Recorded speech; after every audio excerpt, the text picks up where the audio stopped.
I must open the windows in my house at least once a day to let in fresh air. I don't care if it is minus 20 degrees outside.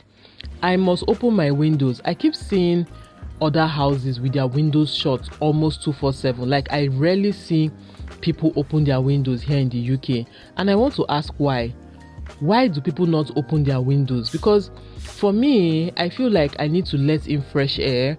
I need to let out stale air.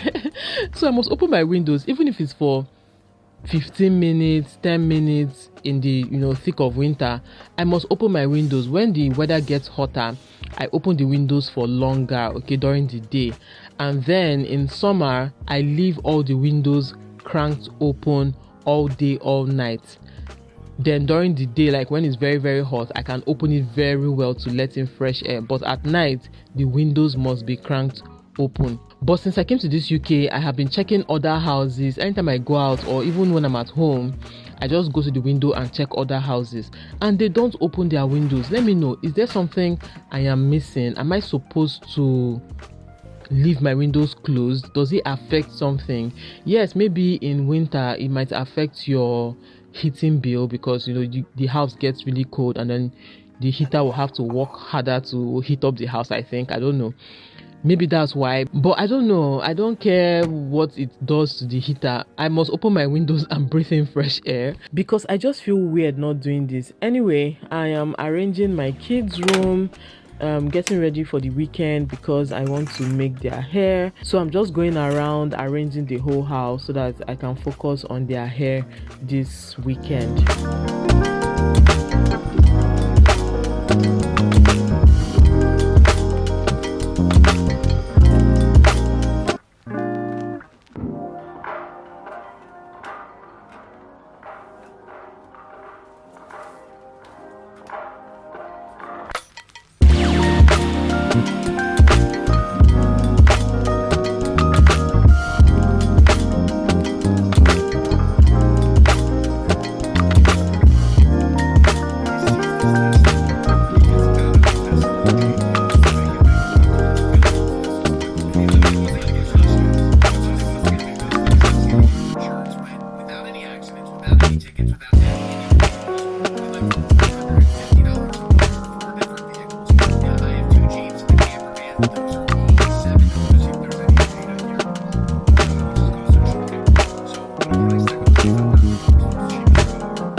I've stopped using any kind of air freshener, aerosol spray, room freshener, whatever they call it. I have stopped using them to freshen my home. I just put ground coffee beans in plates and bags and put them in different corners of the house or wherever I want to freshen up quickly. And I also make sure to air the house, and that's it. I stopped using all the artificial sprays and air fresheners and stuff because they are said to be endocrine disruptors and can cause hormonal imbalance and so many different things in women especially. And considering that I have daughters and myself, I want to limit all those rubbish to the barest minimum. I don't know.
I also did some meal prep. So this is basically what I eat most times. Chicken, eggs, zobo, lots of zobo, coconut water, yogurt, and nuts. Okay, so according to wetin dem talk, I'm supposed to put a light layer of this oil. So do I use brush? Why did I even buy 3 liters of this oil? Because after this now, I don't think I'll use it for anything. I bought it online, so I don't think I didn't check the size before I bought it.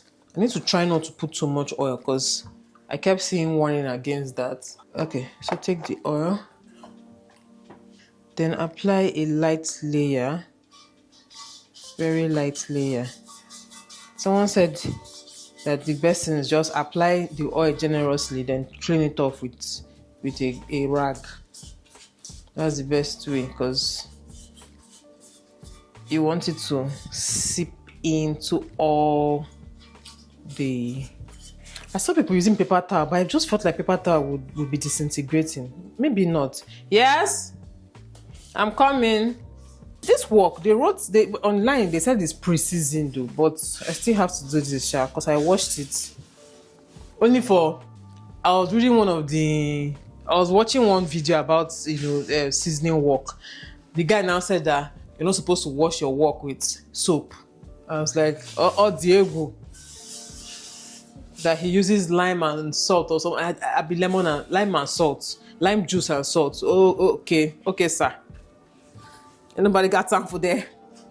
Not me. So even though I read that, I now saw somebody in the comment section saying that the reason why they tell people not to use soap, or why they used to tell people not to use soap, is that the dishwashing liquid or the soap they used to have before contained lye, but that now soap doesn't contain lye. That lye makes it rust easily or something. To be honest, the wahala con sound too much. Wait though. I did not check whether this thing is induction oven safe. I mean induction stove safe. Hey! Oh no! Or not even safe. Induction stove compatible. Did I? I did not. So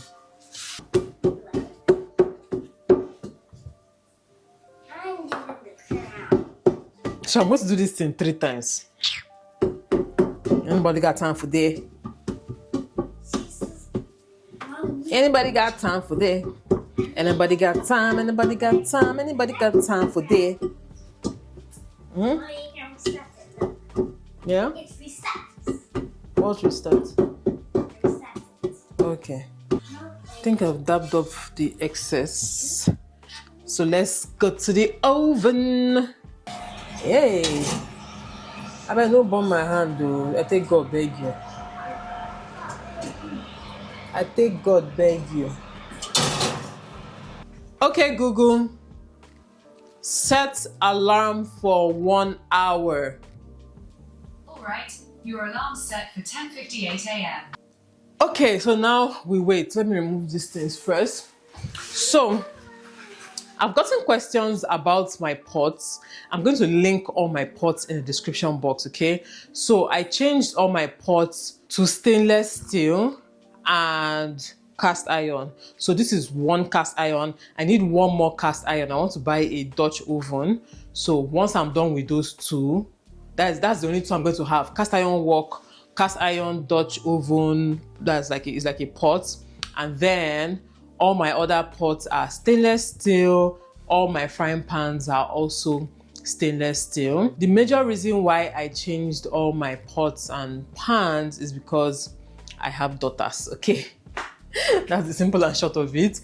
But not just that, right? I don't want any... Okay, well, the reason for me changing it is that I do not want any forever chemicals that I can avoid. Okay, so this non-stick... See how Sophia is looking at me. So the non-stick coating is a forever chemical and it is said to stay in the body and cause some disruptions. It's basically an endocrine disruptor. If you don't know what that means, go and do your research. I don't have anything to explain, but because I have daughters and stuff, I'm like, anything I can avoid, let me avoid it.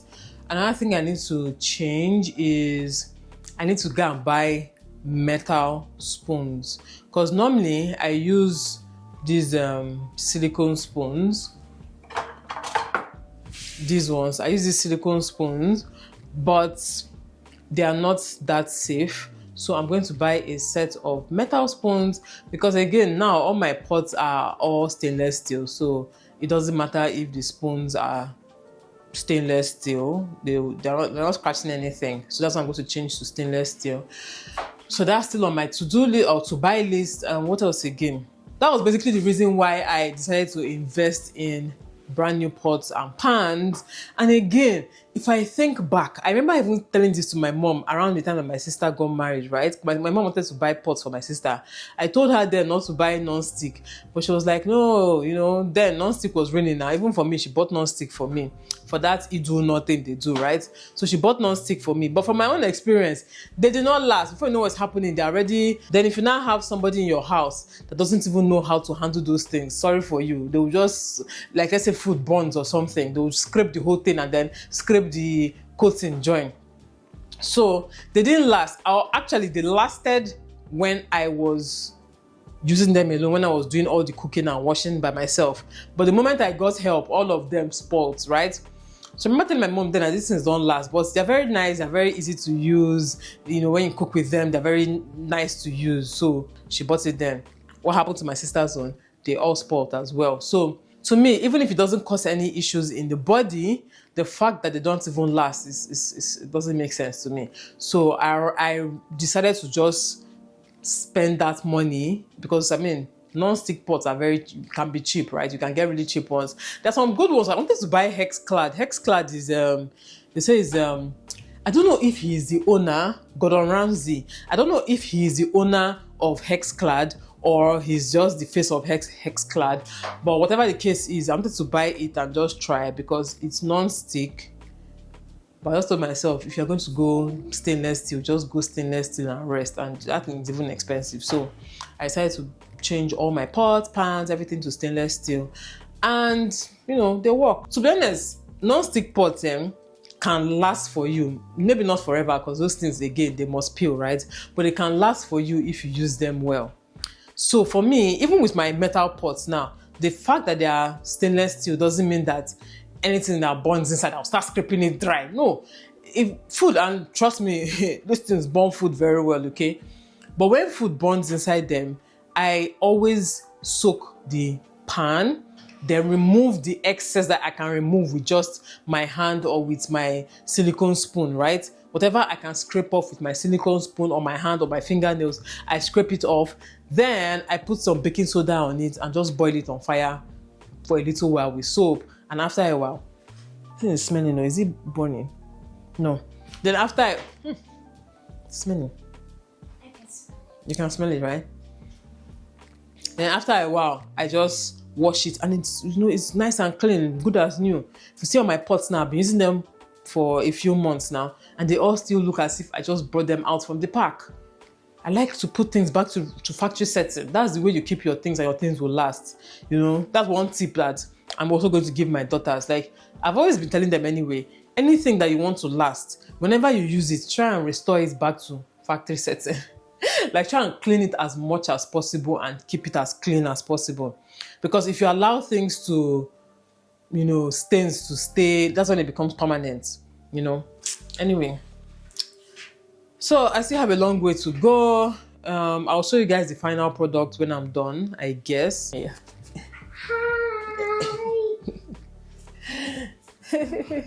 So like I said earlier, I also stopped using vegetable oil. I've been using olive oil for almost everything. I also have avocado oil, and I also have coconut oil for cooking, right?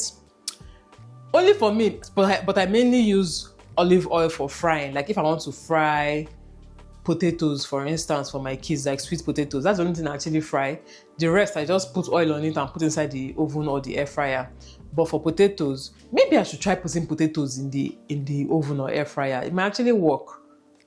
that is sweet potatoes. The reason why I don't put it there is that I don't want it to become like dry and hard, but it might not be dry and hard. Maybe I'll just try and cut it thicker. Anyway, what was I saying? So I've made the change. I stopped using vegetable oil. Like I said, I bought this one just because of this process. I stopped using vegetable oil. I now use olive oil for any frying thing I want to fry. I use olive oil to make my stew. I use butter to fry eggs. Yeah, we use butter to fry eggs. We use avocado oil to cook certain foods. I also use sesame oil here and there, but I don't think sesame oil is that healthy. But I use sesame oil here and there for fried rice. So in my head, I'm living healthy, right? Only for me to now read somewhere that it is even more dangerous to fry with olive oil because the smoke points, this and that. I was just like, okay, Cuckoo tell us that we should not be eating again. Cuckoo tell us that we should not be eating again because what the hell? Today they'll tell you this one is bad. Tomorrow that one is bad. Next tomorrow this one is bad. I know some things are logically, like, okay, where I've come to now in my whole health journey and my whole revamp journey, right? There are things that are logically or sensibly not good. So for instance, highly processed food, junk food, eat them in moderation. And by moderation, I mean eat them less than you would on a normal day. In fact, if you think you eat in moderation, reduce hand. Because I feel like we now eat so much of it that what we call moderation is actually even excessive. Okay, but yeah, so that one makes sense, right? When it comes to every other meal, I've just told myself, right, that if I like something, I'll go ahead and eat it and just eat it in moderation. Okay, so for instance, I have never liked all these food substitutes. You know how they'll say, oh, this one is keto swallow, so you use cabbage to make swallow. Bullshit. I'd rather lick only soup. If I cannot find, if I feel that eba is carbs and all of that and I will lick only the soup and rest, okay? Or if I'm not doing keto but I want to just be healthy, whatever it is I want to eat, I'll just go ahead and eat it, but just eat small. Because at the end of the day, all these counting calories, measuring oil. If I want to cook, you want to cook ayamashi, but you want to cook oilless ayamashi, does that make sense? Or you want to cook oilless exos, oilless this, oilless that. I will cook it the way I like, and then eat small. I rather enjoy myself and starve if I don't want to eat that thing. Like if I feel like, oh, this thing is so unhealthy, then I'll just not eat it. But you see all those excessive substitutes, instead of this, instead of that. To me, at this point, I'm tired. Because to me, I'm like, I can't live like this. Let me put it that way. I can't live like this. Except if for some reason, I do a real overhaul and maybe I have plenty money and I hire a very healthy chef to be doing all those counting for me. No wahala. But if I'm going to do the work myself, no, I'll cook what I like the way I like with the quantities of things that I like and the, ingredients I like. And then, as long as it's not like something bad, right? Then I'll just eat small and rest. That's my mindset now. But yeah, all this my talk. Let me go. This kitchen actually smells really bad because of this thing. It doesn't smell good at all. I'll see you guys when I'm done with all this seasoning. What happened? You can't say anything. You guys, I'm going to have to end this video here because this thing is taking too long. I think the first 1 hour is almost over, but I need to put it off, allow it to cool down naturally, which will take maybe another 1 hour or even 2, maybe 1 hour. But I will leave the window open. I'll also leave the door open as well so it can cool down faster. Then I'll now do it again and then do it a third time. So it's not even about to end anytime soon.